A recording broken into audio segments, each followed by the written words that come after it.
there's something strangely unfamiliar about London's Piccadilly Circus in the pale light of an early dawn.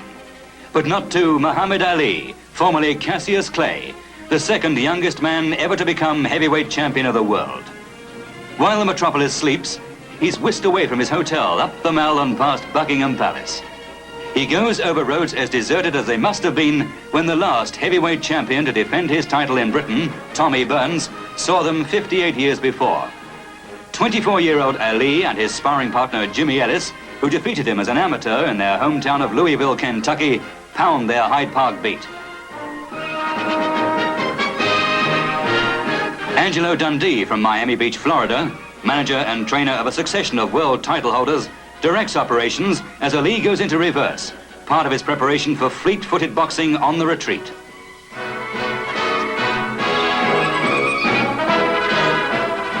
Fighters London, though, lies east of Piccadilly.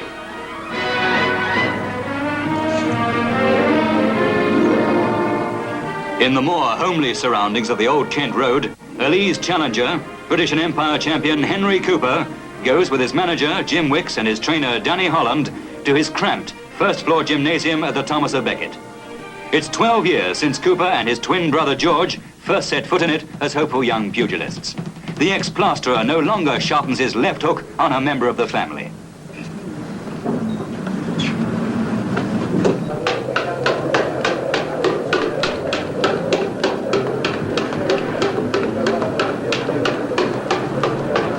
And while at 32, training certainly doesn't become easier, Cooper demonstrates that he's clearly lost none of his zest for it.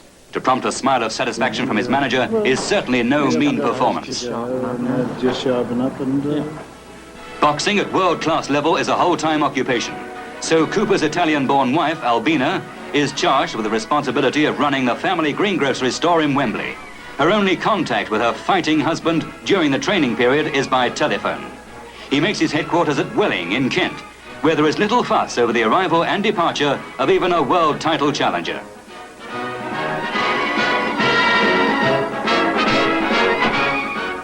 The champion, as a visitor, just can't get away from the crowds. His admirers flock around him as he arrives for an afternoon training session at the Parachute Battalion headquarters at White City. Meanwhile, the stage is being set for Britain's fight of the century. The football pitch at Arsenal's Highbury Stadium is being covered. As that task proceeds, 6'3" Ali of the lightning hands and feet and reflexes puts the finishing touches to his own preparations for his 24th fight. The hands which punch their way to $1 million quicker than any other world heavyweight champion managed to do are bandaged with meticulous care. This is how the fighter sharpens the tools of his trade. A rigorous, demanding, recurring process from which there is no escape if the rich rewards are to continue. For all that, Ali keeps a careful watch on the financial aspects. It'll cost $160 to bring in, but worth more than that. It's $160 to a man who's got 25 million people watching. It ain't nothing. It ain't nothing. It ain't nothing. Fight day fever really begins with the weigh-in. Crowds throng Leicester Square hoping for a glimpse of the giants. In the comparative calm of the Odeon Theatre, a confident-looking Cooper is first to the scales.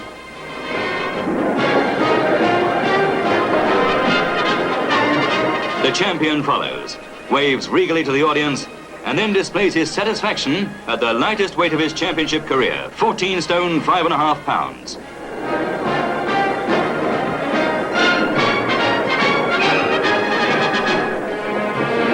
Cooper is 13.5 pounds lighter.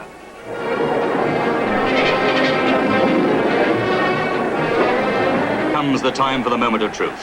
Preceded by the Union Jack, Cooper makes his way through the 38,000 Highbury throng after being delayed in his dressing room for 10 minutes, waiting for a passage to be cleared to the ring.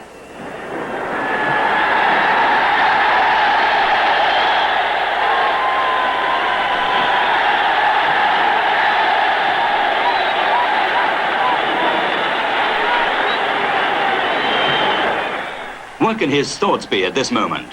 Is this the setting for triumph or just another punishment pit? Before he has time to ponder, tight-lipped Ali is following the Star-Spangled Banner into the Blue Robe Square. This is the final build-up, the crowning moment to a presentation yet to be bettered anywhere in the world.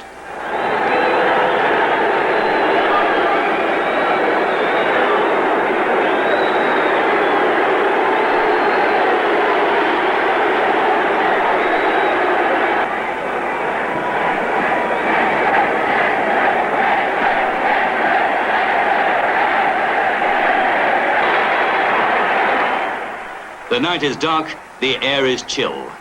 The rivals limber up, edgily, almost apprehensively, as a succession of famous fighters of yesterday and today take a bow. Here's America's Rocky Marciano.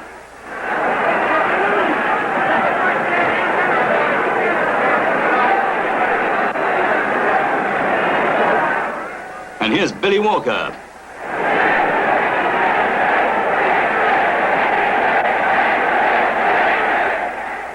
Then from MC Charles Freen, the announcement. For the heavyweight championship of the world, between the challenger, who is the heavyweight champion of Great Britain and the Empire, Henry Cooper.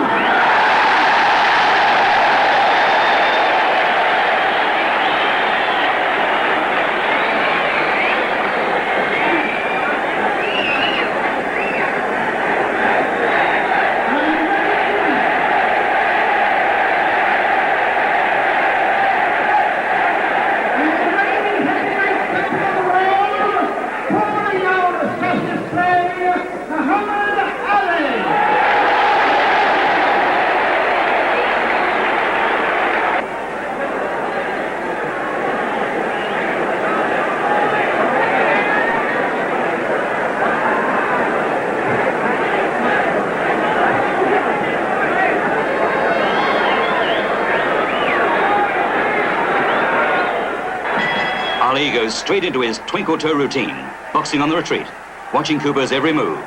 He's trying to force the pace on the start. Now Cooper tries to get his jab working, only to find Ali sliding gracefully away. This is the expected early pattern. Cooper, on a 50,000-pound pay night, knows there's so much more at stake.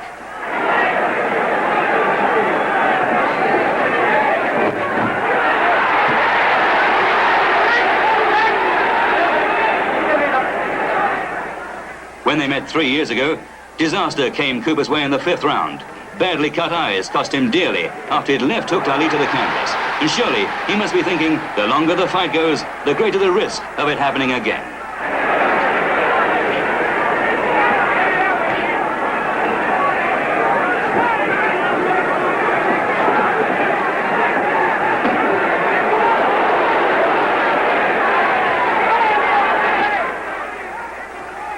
Ali, for all his superior speed and greater reach, knows well enough the danger lurking in Cooper's left hand.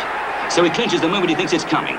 But he clinches easily, clearly content that his stone advantage in weight will keep him in command in the inside exchanges.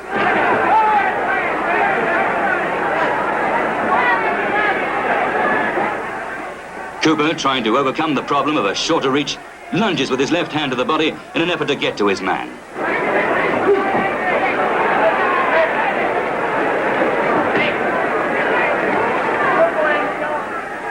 Just watch the way Ali circles gracefully away. His hands held low are always in a position either to defend or to attack.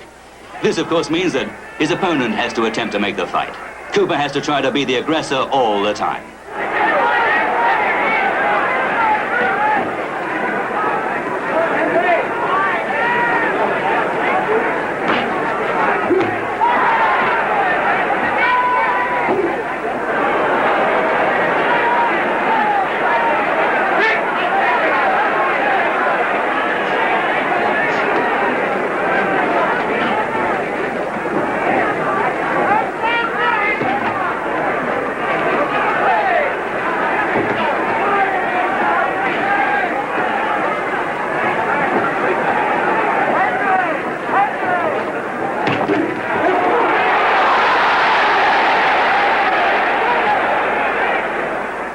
But Ali wastes no chance of aggression himself. The punches flash out at lightning speed. And although they might not be particularly damaging ones, he's making them count. Watch also the way he slides away from those Cooper jabs. He makes them miss by a fraction, but that's sufficient. Even if they land, he rides them enough to take away the sting. Cooper knows he has to force the issue, but it isn't easy against a rival as slippery as this. At the end of the first round, there's good reason for him to be happy. It's a promising start.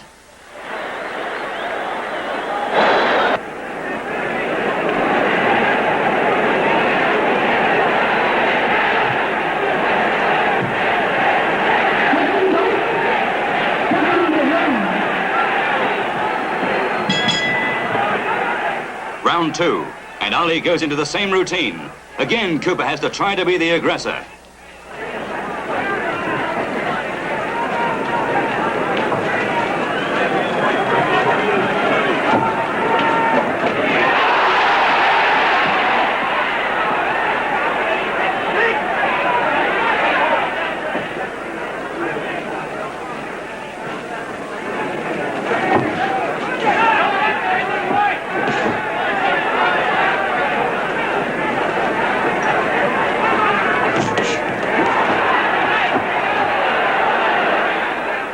Ali clasps his gloves, inviting Cooper to come forward, but the British champion is even more watchful than he was in the first round.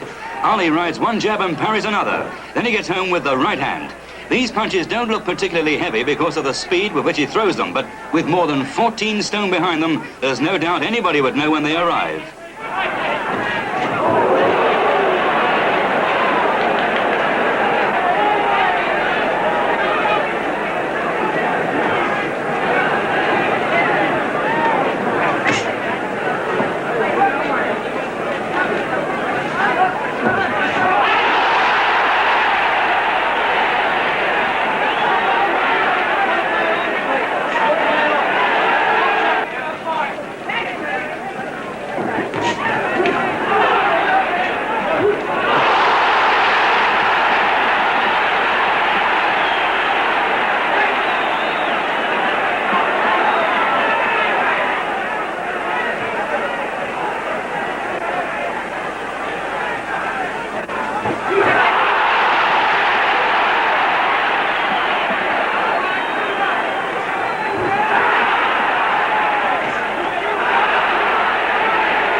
Round 3.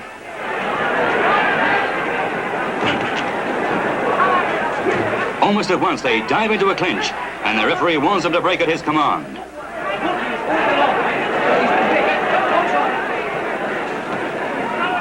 Cooper is obviously trying to get Ali into a corner to cut off his retreat, but the champion seems to delight in getting into difficult spots so he can extricate himself.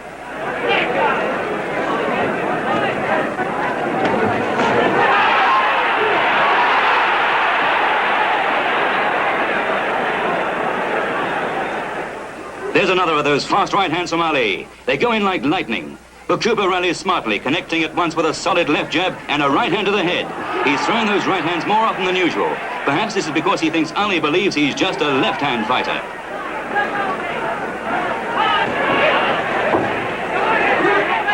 Cooper sinks 2 left hooks to the ribs, and once again he tries to pin Ali to a corner, but he slips up with almost ridiculous ease.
The 4th round. And this, of course, is a round of expectation. In their last meeting, it ended with Ali just having climbed from the canvas.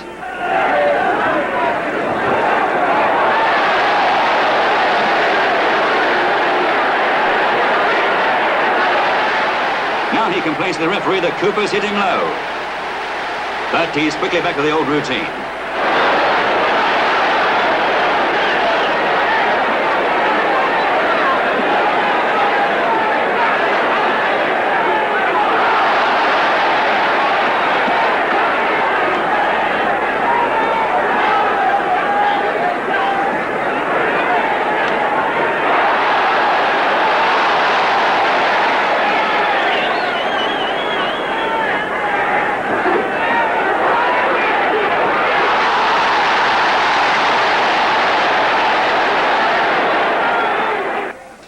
Somehow, though, as the 5th round begins, it's apparent that he realizes the time has come to step up the tempo.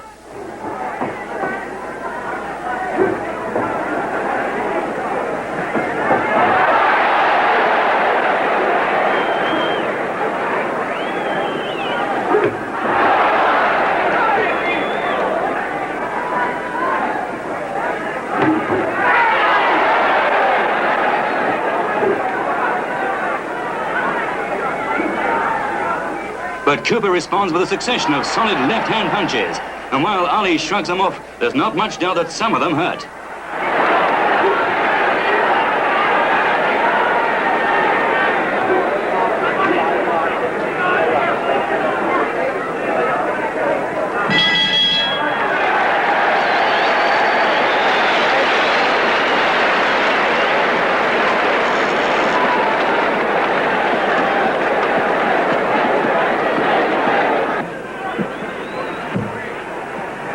Now for the 6th round, and they've already gone further than their last meeting. Cooper is still going forward.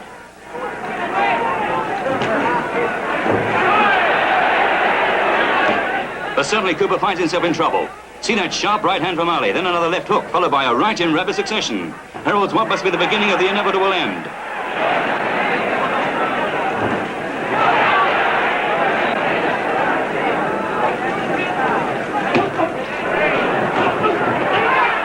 Cooper's left eyebrow spurts blood. It's gushing out just like a burst pipe.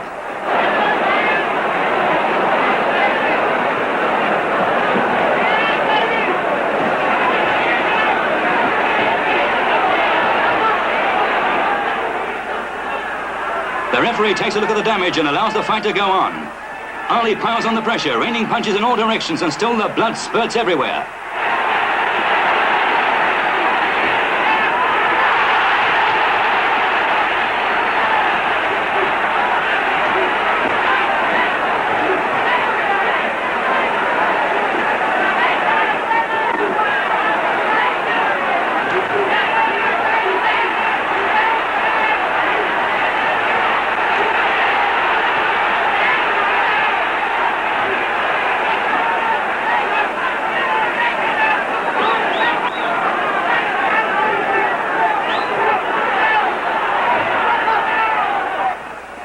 A second look and it's all over, it's all over.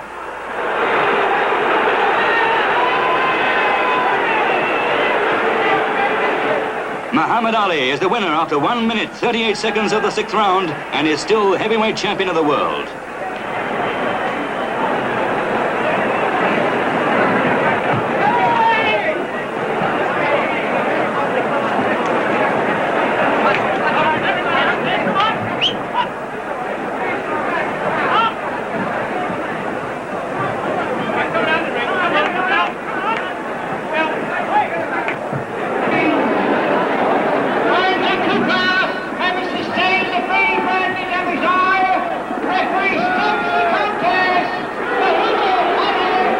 And even as the crowd surges into the ring, the argument begins whether the cut was caused by a punch or a collision of heads.